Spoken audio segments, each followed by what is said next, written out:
كيف نمنع مريض ما قبل السكر إنه يتحول لمريض سكر فعلي؟ لو بدك تعرف تابع هذا الفيديو. مين هو المريض المهيئ للسكر؟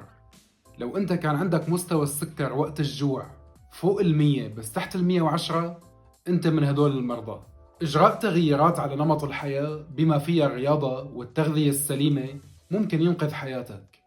لو مو مشترك بهي الصفحة، أنا الدكتور بشر الكيلاني، اشترك فيها لأنه أنا متأكد إنه فيها معلومات حتعجبك كتير. شوف، مبدئياً اختيار فواكه منخفضة السكر رح يكون خيار رائع، بالذات لو كان هذا السكر بطيء الإطلاق لمجرى الدم.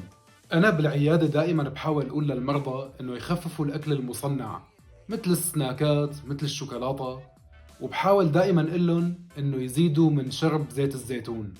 شوف، نحن هون كمان عم نحاول ننزل الكتلة الدهنية بالجسم، يعني انت فيك تمارس أنشطة بدنية مثل الركض مثل السباحة مثل المشي، ولا تنسى كمان تمارين القوة مثل رفع الأثقال، لأنه تمارين القوة ترفع مستوى الأنسولين بالدم، وهذا الشيء بيخلي الجسم يكبر العضلات أكثر وأكثر، وبالتالي بتقل الخطورة.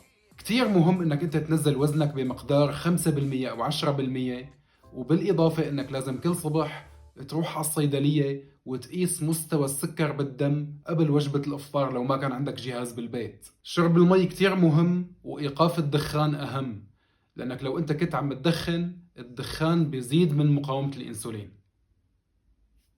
تحياتي للجميع.